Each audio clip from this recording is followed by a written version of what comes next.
I have a question from students in Ningbo at the moment.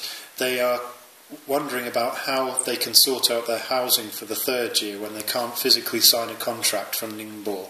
So I've got Hannah Cohan on my left and Lucinda on the right to explain.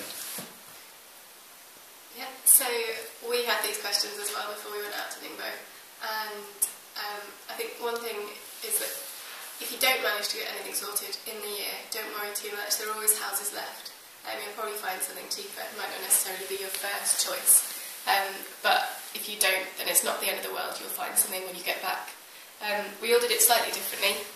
What I did was to have two friends back in the UK who'd, before we left to China, said that they wanted to live with me in third year, and a friend who was going out to China as well who said that she would live with us all as well. So we had a house of people already, and then the people back in the UK sorted it all out, found the house and just sent us pictures and sent us the contract to sign and send back. So you can just scan it in and send it back via email. Yeah, it's fairly easy to do that way. Cohan? I lived with people who I met in China, or my fellow course mates. We basically looked on the internet, found a house that we liked. We found a few of them, narrowed it down to like 2 or 3. Then we had someone who was still in Nottingham to go have a look at it. And they sent pictures of it, sent it back. And once we were happy with it, we just emailed the English Shields or whatever landlord it was.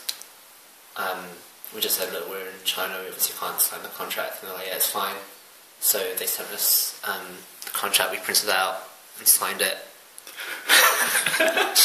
Great, okay, good. Sent it to our, when we sent it to our parents, who had to like be the guarantor, and they signed it. It was all pretty straightforward, to be honest.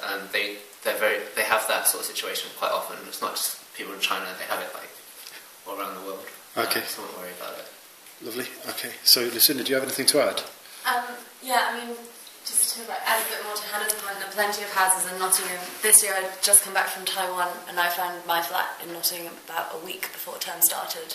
And because the landlord was quite desperate to get rid of it, the rent was much cheaper than it would normally have been.